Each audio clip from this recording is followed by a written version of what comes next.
Whoopi Goldberg is issuing an apology after she revisited her previous controversial comments on the Holocaust. Earlier this year, the television personality was suspended from The View amid outrage after she claimed on air that the Holocaust was, quote, not about race, but about, quote, man's inhumanity to other man. In a new interview with the Sunday Times, Whoopi discussed the incident and further insisted that the Holocaust, quote, wasn't originally about race.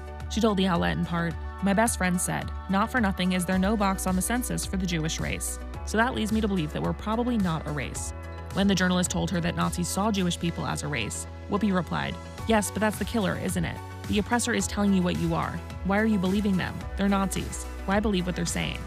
And when the reporter told Whoopi that, quote, the Nazis measured the heads and noses of Jews to prove they were a distinct race, she replied in part, "They did that to black people too. But it doesn't change the fact that you could not tell a Jew on a street. You could find me. You couldn't find them. That's the point I was making."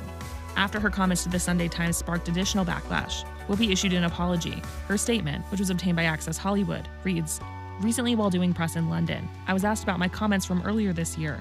I tried to convey to the reporter what I had said and why, and attempted to recount that time.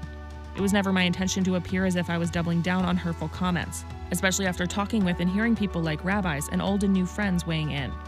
She continued, "I'm still learning a lot, and believe me, I heard everything everyone said to me. I believe that the Holocaust was about race, and I am still as sorry now as I was then that I upset, hurt, and angered people. My sincere apologies again, especially to everyone who thought this was a fresh rehash of the subject. I promise it was not."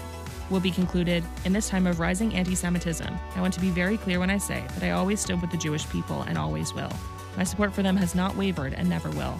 The controversy comes nearly 11 months after Whoopi was suspended from The View for 2 weeks over her original remarks, which ABC News President Kim Godwin called, quote, wrong and hurtful. In a social media statement at the time, Whoopi wrote, "On today's show, I said the Holocaust is not about race, but about man's inhumanity to man. I should have said it is about both." As Jonathan Greenblatt from the Anti-Defamation League shared, the Holocaust was about the Nazis' systematic annihilation of the Jewish people, who they deemed to be an inferior race. I stand corrected. She added, "The Jewish people around the world have always had my support, and that will never waver. I'm sorry for the hurt I have caused."